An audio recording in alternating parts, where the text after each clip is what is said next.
The chief of the Long Plain First Nation in Manitoba is calling for the resignation of the Winnipeg police chief. Speaking earlier, Kira Wilson says Danny Smyth is failing to conduct a thorough search for the bodies of 3 women believed to be at the Prairie Green landfill, which is north of Winnipeg. Let's bring in Cam McIntosh, who's on this story for us. Great to see you, Cam. What are the families saying and Indigenous leaders?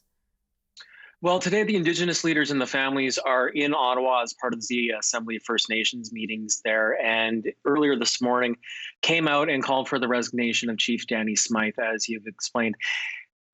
Earlier this week, Danny Smyth, the chief of the Winnipeg Police Service, showed the media some technical detail about the landfill where they believe the remains of Morgan Harris and Mercedes Myron are. And basically what they explained is that in the time it took in their investigation to figure out that these 2 women had in fact been murdered, about a month had passed between the time their remains would have been deposited in that landfill and when the police came to the realization. In the interim, the remains had been compacted, they had been spread about, they had been buried under clay, and with basically a month's worth of refuse poured on top of that and compacted down on top of that, they made the decision at that point not to search for the remains. That does not sit well with the families. It hasn't sat well with the families since these charges had been announced now a week ago. We heard today from the daughters of Morgan Harris. Here's what they had to say in Ottawa today. If you can't help us, if you don't feel you're capable of finding these women, then you should step down and give someone else a chance to make the right decision and give us a resolution. You're telling us that we don't matter. And, you're still dumping trash on top of us like we don't matter. And I think that's quite disgusting. Now, Hannah, I should say that police may not ultimately have the final say here. This hour, Premier Heather Stephenson was wrapping up a State of the Province speech with the Chamber of Commerce here, and said to reporters that she will be meeting with the mayor of Winnipeg over the prospect of perhaps conducting a search in this landfill. But it's important to note that this landfill is on private property. It's not in the city of Winnipeg, and it's not under the control or the direct control of the province of Manitoba. She says they are going to look at the prospect of it and the technicality of it, but she's making no promises that they're going to do it. Yeah, so why are police, Cam, ruling out the search?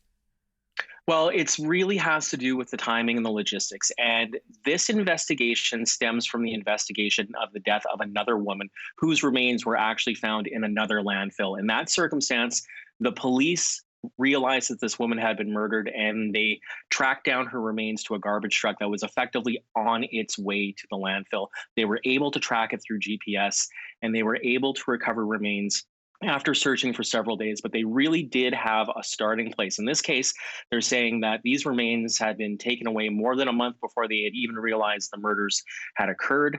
This landfill works somewhat differently. The refuse in that landfill is packed down, it's spread around, it's under tons and tons of clay. In the time it's taken since they made the decision initially not to investigate, another 6 months has passed. So this gets to be a really daunting excavation.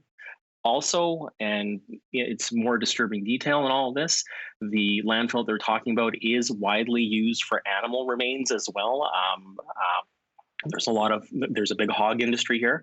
So that's all mixed in there. So they're saying that the prospect of finding something, while not impossible, isn't likely or not warranting what would be required to do it. They do say, and the Crown agrees with them on this because the charge has been laid, that they have enough evidence to secure a first-degree murder charge, and those murder charges have been laid, but still, you got to understand the context of the relationship with the Indigenous community and the Winnipeg Police Service. It has been tense for decades, especially on the murdered and missing Indigenous women and girls file. There was a lot of tension that stemmed from the Tina Fontaine case. This now is another flashpoint in all of that. And that's really what we're hearing today from the chief of the Long Plain First Nation, which is the community where both Morgan Harris and Mercedes Myron come from.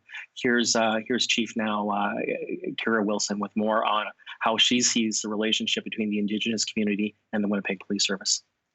You don't have a good relationship right now because you are not searching for our women in the landfills. So to me, the message that you are sending is that our women do not matter. Indigenous women do not matter.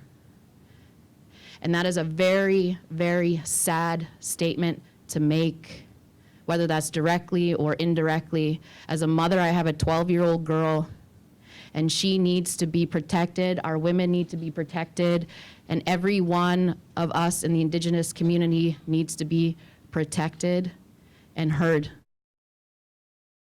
Now, we have put an inquiry into the Winnipeg Police Service for a response from Chief Danny Smyth on the call for his resignation. We have not heard back from the Winnipeg Police Service, though I did put a question to him directly on Tuesday when they had their news conference, asking about how he sees the relationship with the Indigenous community. And he said that they're always working on it, that he feels that the Winnipeg Police Service has strong partners within the Indigenous community. But right now, there is a lot of emotion and there is a lot of frustration in the Indigenous community with how this investigation was conducted, which the Winnipeg Police Service still insists is an open investigation. They're still trying to find the identity of a fourth woman who they also say was murdered. Okay. Cam McIntosh, thank you for this story.